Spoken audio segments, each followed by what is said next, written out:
আমি আজকে এখানে মূলত আসার উদ্দেশ্য আগৈলঝরা প্রেস ক্লাবের একটা নতুন যাত্রাবিন্দু তৈরি করা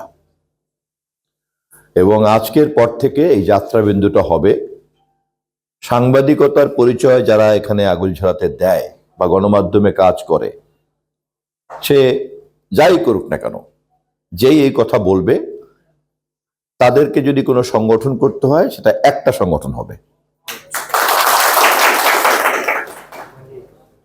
একই পেশায় তিনটা সংগঠন হবে, দুইটা সংগঠন হবে, জনগণ তো কারো দাস না, তাই না? জনগণ বা পাঠক তো কারো দাস না যে আমি এসে বলবো আমি প্রেস ক্লাব, আমি প্রেস ক্লাব, আমি প্রেস ক্লাব, আর আমাদের সেটা মানতে হবে, শুনতে হবে, এটা মনে করার কোনো কারণ নাই। দেশের প্রধানমন্ত্রীকে যদি জবাবদিহিতার মধ্যে থাকতে হয় তাহলে গণমাধ্যমে যারা কাজ করেন তাদেরকেও জবাবদিহিতার মধ্যে থাকতে হবে। রাজনৈতিক দলের নেতাকর্মী হলেই যেমন যা খুশি তাই করা যায় না, তার প্রমাণ তো শেখ হাসিনা। তেমনি কোনো গণমাধ্যম বা কোনো সাংবাদিক বা কোনো সংবাদপত্রের অ্যাক্রিডিটেশন কার্ড থাকলেই কিন্তু যা তা করা যাবে না। প্রথম কাজ হবে এখানে আগৈলঝরাতে যারা সাংবাদিক পরিচয় দেয় সেই পরিচয় সম্পর্কে যদি কোনো তর্ক থাকে, কথা থাকে, বিতর্ক থাকে, সেটা নির্ধারণ করবেন সাংবাদিকরাই। আমরা কারো নির্ধারণ করার দরকার নেই। কে বড় সাংবাদিক, কে ছোট সাংবাদিক, কে লেখাপড়া জানে, কে লেখাপড়া জানে না, এগুলো আমাদের দেখার ব্যাপার না। আমরা হলাম পাঠক। এটা প্রেস ক্লাবে যারা আপনারা নেতৃত্ব দিবেন, সাংবাদিকদের মধ্যে যারা নেতৃত্ব দিবেন, আপনারা একটা টিম করবেন। আপনারা যাকে বলবেন সে ভালো সাংবাদিক, ভালো। আপনারা যদি বলেন যে ও সাংবাদিকতার নামে ব্ল্যাকমেইল করে, আমরা ওইভাবে দেখব, এটা আমরা নির্ধারণ করতে যাব না। তা আমার পরামর্শ থাকবে তিনটা। প্রথম পরামর্শ হচ্ছে যে আগৈলঝরাতে যত ধরনের সাংবাদিক সংগঠন আছে, মানে ক্লাব বলে যাবে, ঠিক আছে, ইউনিয়ন যদি করতে চায় কেউ, সেটা এক জিনিস।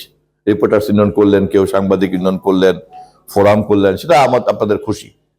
কিন্তু প্রেস ক্লাব যদি দাবি করতে হয় তাহলে সেটা হতে হবে একটা। এবং আজকের পরে যদি আমি প্রেস ক্লাব একটা থাকে তাহলে আসবো, আর যদি তা না থাকে তাহলে কিন্তু আমাকে ডাকলেও আমি চা খেতে আসবো না। এই যোগ্যতা এখানকার গণমাধ্যমের যারা কাজ করে তাদের থাকতে হবে। গণমাধ্যমের কর্মী হিসাবে বা সাংবাদিক হিসাবে প্রতিদিন আপনারা পাঠকদেরকে যেভাবে সংবাদ পরিবেশন করেন এবং এরকম একটা বিজ্ঞ পেশায় আছেন, তাহলে আপনারা ঐক্যবদ্ধভাবে একটা ক্লাব করতে পারবেন না কেন? আমি কয়েকদিন আগে চট্টগ্রাম প্রেস ক্লাবে গিয়েছিলাম, দেখছেন বোধহয় টেলিভিশনে। ওখানেও একই অবস্থা, দুই গ্রুপের হুলস্থুল কাণ্ড। আমি স্পষ্টভাবে বলে আসছি যে প্রেস ক্লাব এবং গঠনতন্ত্র এই অনুযায়ী প্রেস ক্লাব চলবে। প্রেস ক্লাবের এজিএম আছে, মেম্বাররা থাকবে, মেম্বার হওয়ার একটা বিধান আছে, কে কে মেম্বার হবে, কে কে হবে না। এর মধ্যে তো অমুক ভাইয়ের গ্রুপ, তমুক ভাইয়ের গ্রুপ, তমুক ভাইয়ের প্রেস ক্লাব, অমুক ভাইয়ের প্রেস ক্লাব তো দরকার নাই।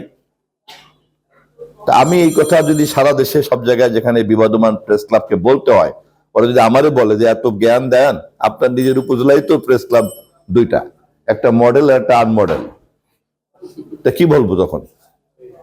তা আমার তো মানুষকে জ্ঞান দেওয়ার আগে তো প্রথমে তোমাদেরকে জ্ঞান দিতে হবে। তা আমার সুনির্দিষ্ট পরামর্শ, আমি বাই দিস টাইম সবার সঙ্গে কথা বলছি, সাইফুলের নেতৃত্বে যারা গেছে তাদের কথা বলছি, সেদিন আকাশ সানি গেছিল, ওদের সঙ্গে কথা বলছি। সবাই ঐক্যবদ্ধ হতে আগ্রহী, কেউ বিভক্ত থাকতে চায় না, কিন্তু ঐক্যবদ্ধ হওয়ার প্রক্রিয়াটা সম্মানজনক হতে হবে। তো সেই কারণে আমি অনুরোধ করব, রানা যেটা বলছে, সর্দার হারুন রানা, যে এখানে যে 5টা সংগঠন 5 ভাগে দাঁড়িয়ে গেছে, আগে প্রথমে এটাকে এক করতে হবে, তাই তো?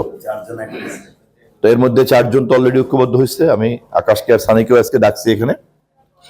এই 5 জনের যারা মাথা, তারা মিলে একটা ঐক্য প্রক্রিয়া তোমরা শুরু করো, যেটা আমি গৌরনদীতে প্র্যাকটিস করেছি এবং সাকসেস হয়েছি।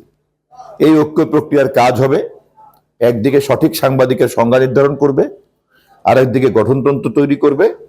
এরপর সেই গঠনতন্ত্র অনুযায়ী একটা ঐক্যবদ্ধ একক প্রেস ক্লাব তার যাত্রা শুরু করবে। আমার এই ব্যাপারে, প্রস্তাবের ব্যাপারে কোনো আছে, দ্বিধাদ্বন্দ্ব আছে?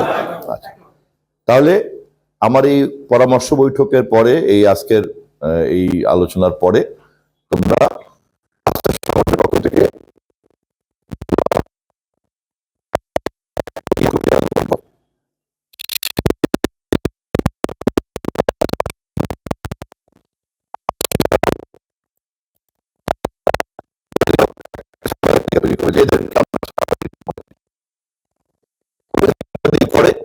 তাদেরকে আমরা আপাতত